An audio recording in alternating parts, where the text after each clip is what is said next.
Hello, and welcome to the Brutal Iron Gym podcast, where our goal is to cut through the BS and deliver the brutal truth about topics related to health and happiness. Today's podcast number 2208, the topic is nutrition, and the title is Managing Progress While Allowing for Small Treats. So Meredith and I recently found a fun sweet treat hack for ice cream. You can do a core power drink, which is like a pre-made protein drink. It's made by the Fairlife company.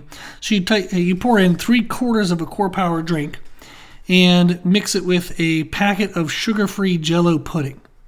You would then freeze that and then let it thaw, like freeze it overnight, let it thaw a little bit the next day.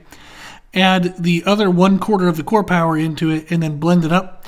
And it's actually really freaking good. So we did chocolate core power and then a chocolate fudge pudding. It was amazing. We are going to be testing a couple other flavors just for fun, but it tastes really good, and it's only 300 calories, and it's a sense of eating ice cream, and you get a pint amount easy. So the amount you would get like with Ben & Jerry's or something, but a fourth of the calories. So we thought it was really fun little sweet treat. Now, Meredith has dieted a lot this year. She'll have dieted for about 30 weeks in total by the time we do our national show. And she lost a little over 40 pounds.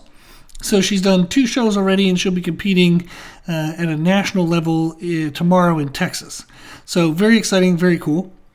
Now, throughout her prep, we were able to allow for small treats and snacks while we were still pushing for progress. These small treats and snacks, when controlled, can allow a freedom aspect to dieting that can improve adherence and consistency, especially for the long-term goals. So for Meredith, she was doing 30 weeks. Maybe for your goal, it's going to take 4 months, 5 months, 6 months, maybe even longer. So how can you stay adherent and consistent while allowing a little bit of freedom, a little bit of leeway definitely helps. A concern or an issue that people have, though, with these small treats is when they aren't small anymore, meaning they lose control of portion sizing and they allow their cravings to take over. In today's podcast, I want to discuss the method that you could use to allow for small treats, but also allows you to stay on track. It'll help control cravings, but allow for that freedom aspect so that we can try some sweet treats like the Core Power ice cream. The general approach would be to use a BMR calculator. And you can find that on calculator.net. You can search for a BMR calculator. And what it is a BMR is your basal metabolic rate. That's how many calories you burn just simply being alive. So if you were to lay in bed with your eyes closed, that's how many calories you need to just sustain life. It's actually a lot of calories. It's about 60 to 70% of your total calorie needs for a day. So it's a lot more than what people think. Then, when you use that calculator, it will tell you what your BMR is, but it'll also tell you the calories that you would need depending on your activity level. Whether you have a sedentary lifestyle, whether you exercise 2 or 3 times a week, 4 or 5 times a week, whether you have a super intense day job, it'll give you an activity range. So what you would want to do is you would want to eat between your BMR and your matching activity range value. So I'll give you an example here in a second, but essentially you're going to have a pretty big range. You want to eat it within that range, lower on days that you want to push for greater fat loss, but then higher in the range on days you need more recovery or you're just kind of tired. Maybe you got a stressful day and you just want to have an extra snack to get through it. As long as you're within the range, even if you're on the high end of the range, you're still going to make progress. And then you would check those numbers, kind of double check those numbers every 4 weeks as your weight changes. So an example is maybe somebody started the diet at 170 pounds, 39 years old at 5'2". Their BMR would be estimated around 1,399 calories. Their activity level, if they were to work out 4 to 5 days a week, their calorie needs would be 2,050. So I always round things a little bit to make it easier for clients. So we would have a range of 1,400 to 2,000 calories. So if they're anywhere in that range, they're going to be losing weight, losing body fat. Now, within that range, they also want to have the right amount of protein. A general range for protein is 0.6 to 1.2 grams per pound of body weight. You would need more if you're training more often with more intensity. You need less if you're training less often with less intensity. Then as you progress, maybe the first month you lose 6 pounds. So at the first month, you did the numbers at 170 pounds, your age, your height. And now all of a sudden, okay, we lost 6 pounds. Let's redo the numbers at 164 pounds. Same age, same height. The BMR went from 1,399 down to 1,372. The matching activity calories went from 2,050 down to 2,010. So there's not much of a difference. Like, we could stay within that range of 1,400 to 2,000 and know we're still making progress. But we also know that the 2,000 is really close to 2,010. So the closer we are to 2,000, the less progress we're going to make. So we'd want to stay further away from that. So maybe you would adjust it to 1,400 to 1,900 calories. Maybe you go another month, you lose another 6 pounds. So now we redo the numbers at 158 pounds. The BMR dropped from 1,372 down to 1,345. The matching calories went from 2,010 down to 1,970. So now we want to drop that range. We don't longer need to have a 1,400 bottom, like floor. We can go down to 1,350. And the top end, we definitely don't want 2,000. So we might bring that down to 1,900 if we didn't already do that by now. And then you continue that process. So every time your weight changes, you recalculate those numbers about every month. It's probably a frequency that's maybe a smidge too often, but at least you're not going to lose track. And setting a reminder on the first of each month or something is a pretty good way to stay consistent. So this gives us an updating calorie range and kind of a calorie target for each day. Now, we want to make sure we get enough protein within the calories as well, but we actually want to maintain our protein within the bottom end of this calorie range. So let's say, for example, you do weight training moderately 4 times a week with moderate intensity and weight loads. So typical kind of, body shaping, body aesthetics, exercise type programming. Your protein goal would be around 0.8 to 1 gram per pound. You're not doing no training, so you don't need the bottom of the range at 0.6. You're not training 6 days a week with massive, crazy weights, so you don't need up at 1.2. So somewhere around 0.8 to 1 gram per pound of body weight, probably pretty good. So if you weighed 170 pounds, you'd aim for 136 to 170 grams per day. To make that a little bit easier, we just do 135 to 170. So I usually round up to like the closest 5. So it makes it easier for people to remember. And then you'd adjust that as your weight changed per month.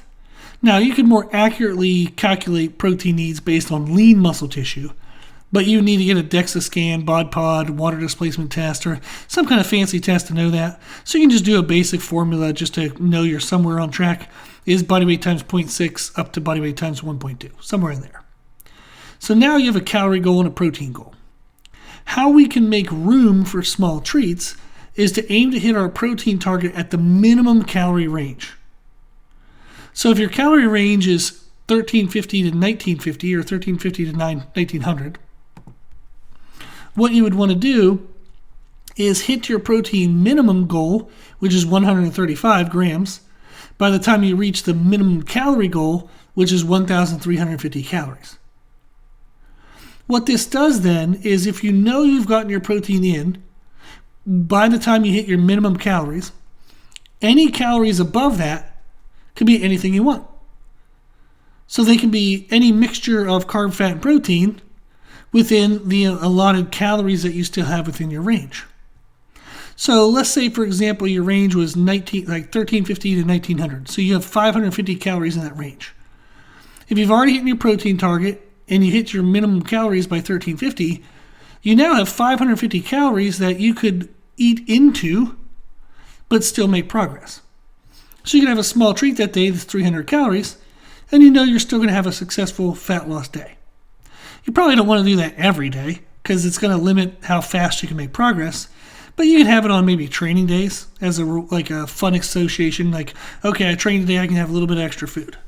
Or maybe you have it on Wednesday as like a treat day during the week, and then maybe Saturday, if you spend time with a significant other or just want to celebrate yourself on the weekend, you can do it once on the weekend as well.